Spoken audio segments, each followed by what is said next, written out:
Fala, parceria! Professor Vareta na área, mais uma aula de geologia, seguindo aqui a minha lógica de bloquinhos de aula sobre o mesmo tema. Se nós já falamos sobre a estrutura da Terra, agora nós vamos falar sobre os agentes internos. Então, solta a vinheta aí, Patrick.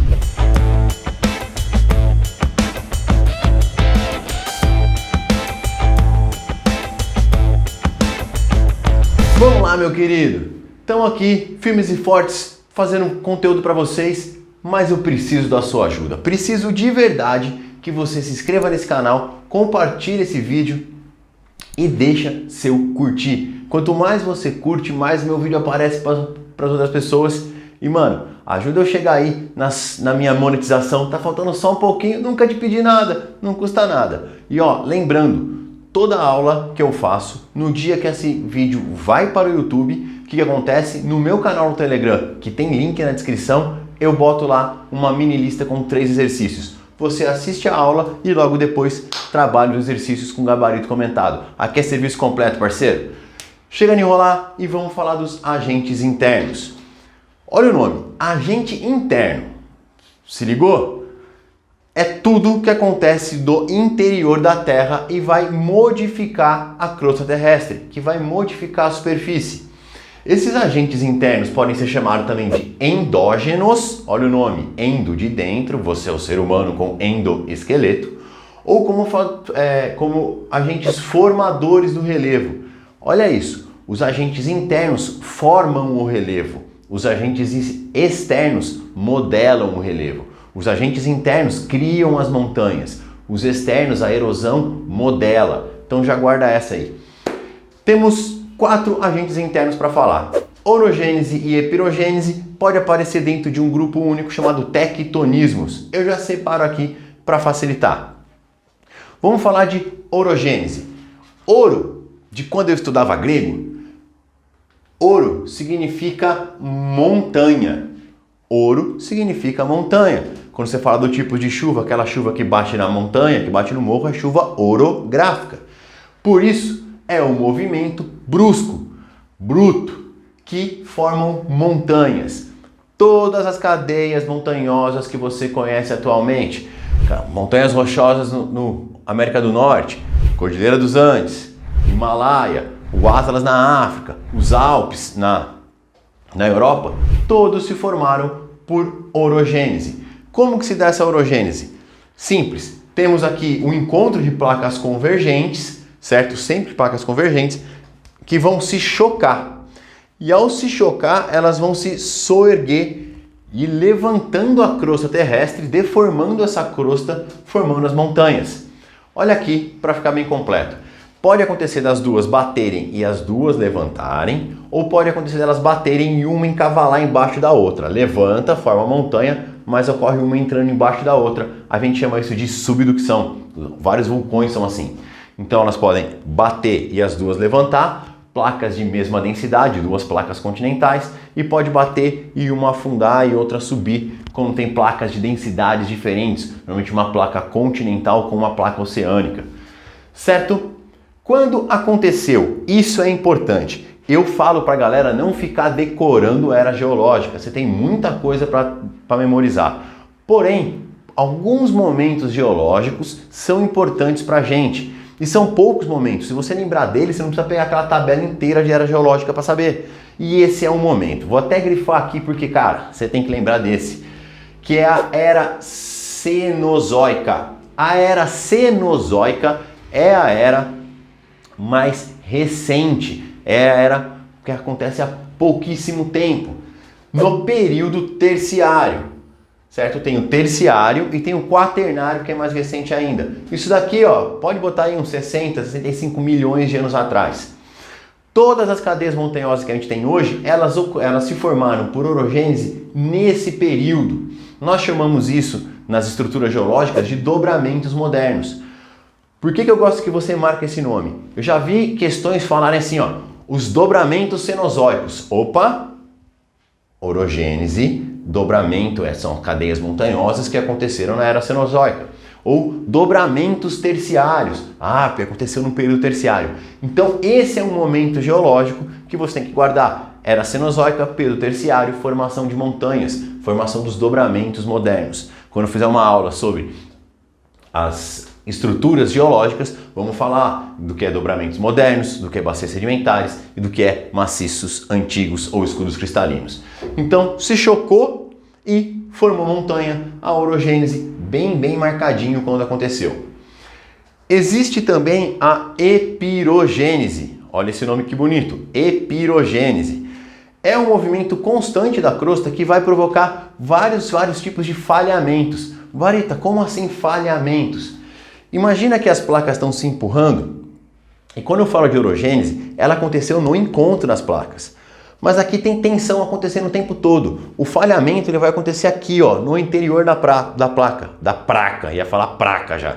Então está se empurrando, em algum momento isso daqui acaba ondulando, formando uma dobra ou fraturando, quebrando, um subindo, um abaixando, formando essas falhas. Então, ó, orogênese na fronteira da placa, no encontro dela.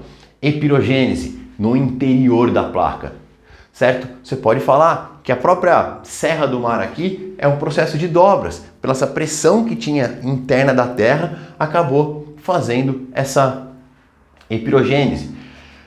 Aqui eu marquei como movimentos horizontais. Por quê? Porque são duas placas trombando horizontalmente. Aqui eu marquei com movimentos verticais, porque normalmente uma parte da crosta afunda e uma parte levanta. Uma parte afunda, uma parte levanta. Você pode encontrar isso daqui chamado como Horst e Graben.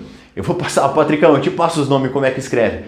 Horst, a parte de cima, Graben, a parte de baixo. É as falhas de Horst e Graben. Alguns exercícios usam esse nome chato aí, mas vai aparecer escrito aqui certinho para você não precisar saber de alemão.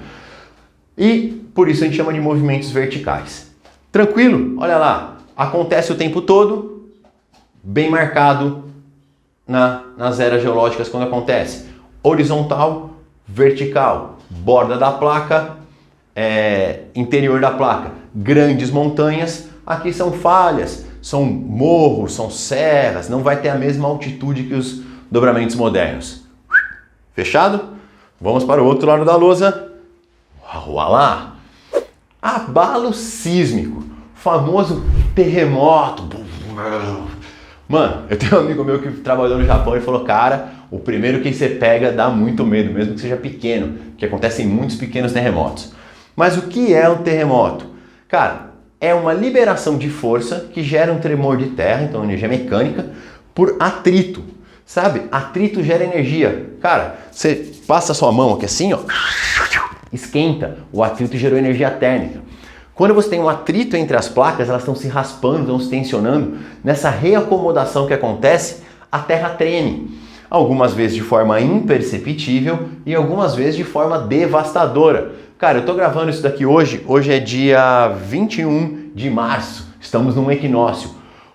Ontem teve um terremoto no Japão, dia 20, que foi o maior terremoto desde aquele de 2011, que causou lá o acidente de Fukushima e o tsunami.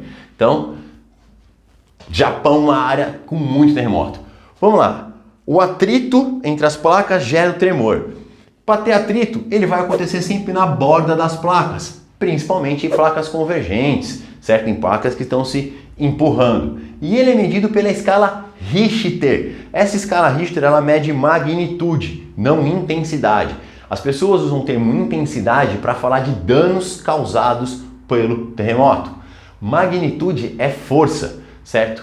Para quem gosta de matemática, a escala Richter é uma escala logarítmica na base 10. Vixe! Eu, quando faço material, eu mando isso, uma escalinha mostrando para os alunos. Mas para você ter uma noção aqui, é como se o terremoto de força 2 fosse 10 vezes mais que o de força 1. Certo?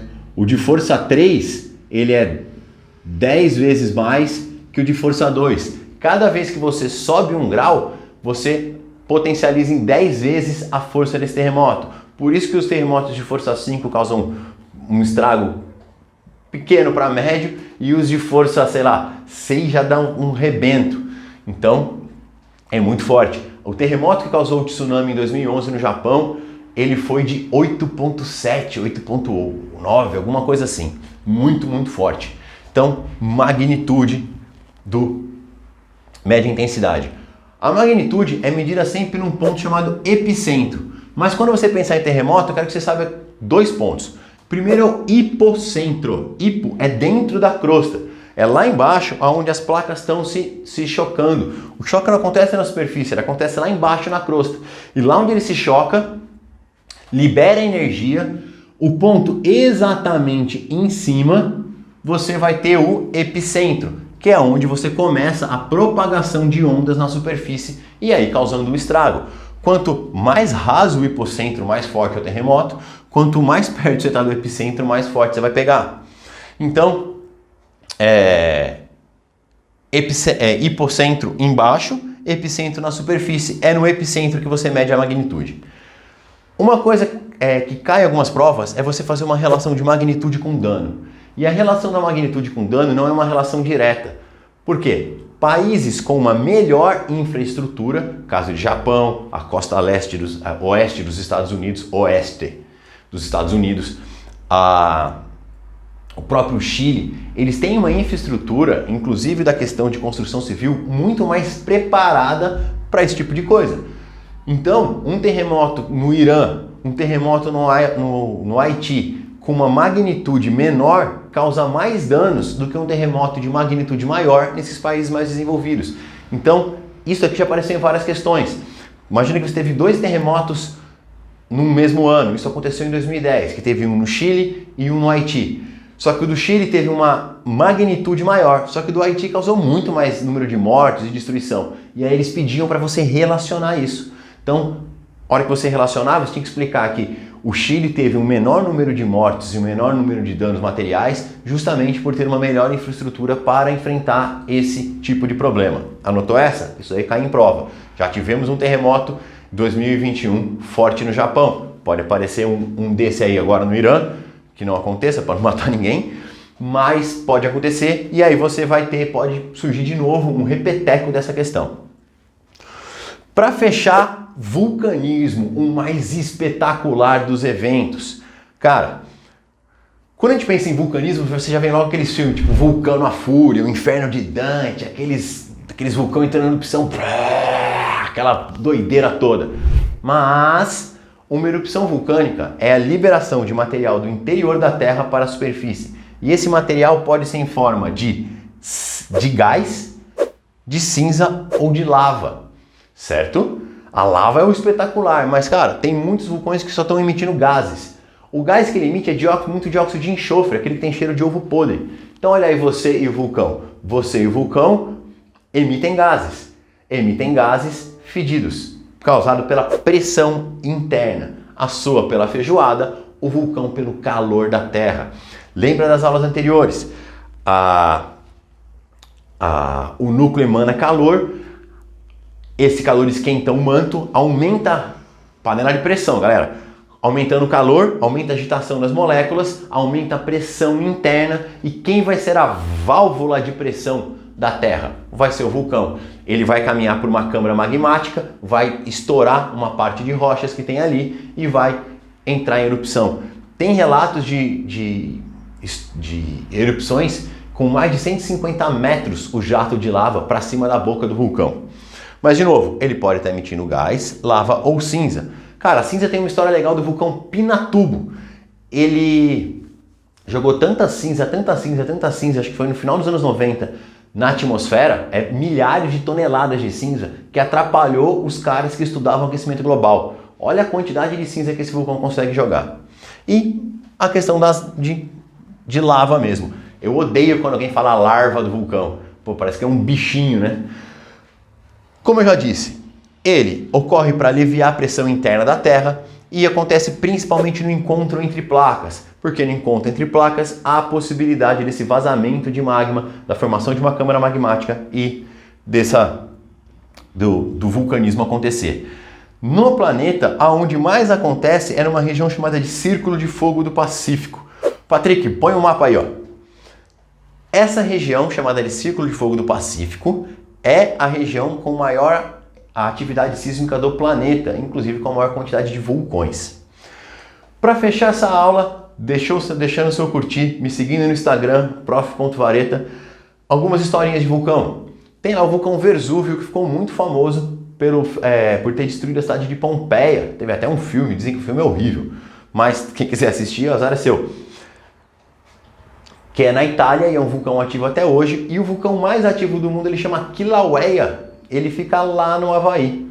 No meu Instagram, eu publiquei uns dias atrás uma foto de umas erupções vulcânicas acontecendo lá.